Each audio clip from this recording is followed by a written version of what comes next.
everyone, this is Julio Rodriguez with Card Player TV and another edition of Poker Strategy. We recently caught up with 12th place finisher in the WSOP main event, Adam Roothlus Levy, to talk about the 3-bet. I think a lot of people do it rather recklessly. They just do it because a lot of it's actually ego. I feel like a lot of internet kids, they just feel like they have to 3-bet because everyone else is doing it or whatever. But I think there are situations when you know that someone is just raising a lot of hands. So it's very simple. If he's raising a lot of hands and you want to take advantage of that, you can flat him with certain hands. But then there are certain hands that are just not even good enough to flat. But you don't necessarily want to fold him, so you can re-raise. And if he calls, then you might have some sort of playability post flop with. It's all about flop texture. You gotta know what. I mean, a lot of times when you're re-raising, you're going to be trying to rep something. So when you're repping something, you have to you talk about it in your head. Is that credible? Can I get away with this? Should I check here? If I bet here, is he really going to put me on anything, or is he going to put me on nothing? We also spoke to Darryll Fish about good situations to 3-bet. Well, there's really two types of situations you want to look for when 3-betting players.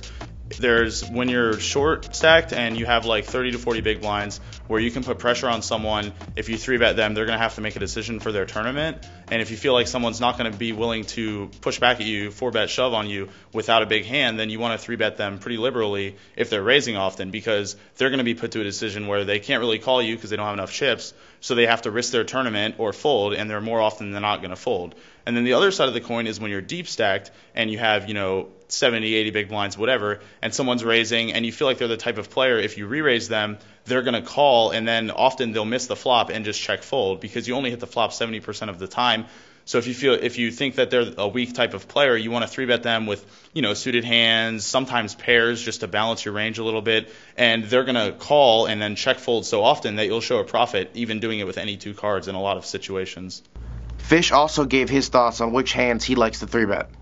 Generally, most people want to keep to kind of a range that's either they're really top hands like aces, kings, ace, kings, the type of hands they want to play for stacks with pre-flop, or hands like, say, king 4 suited, 9-5 suited, hands that are able to connect well with certain flops, but if you call, you're not going to be able to show much of a profit playing them. Even in position, the hands just aren't that great. But if you 3-bet with hands like that, and only with your bigger hands as well, you'll kind of do it often enough where people won't be able to know if you have a big hand or not, so your frequency will be good. And then when you 3-bet with the weaker hands, they're not going to be able to shove on you as often because they know that you can have your big hands there as well. And then when they call, sometimes you'll connect with the flop very well, or they'll just miss and they'll check fold, and you can show a profit doing that as well.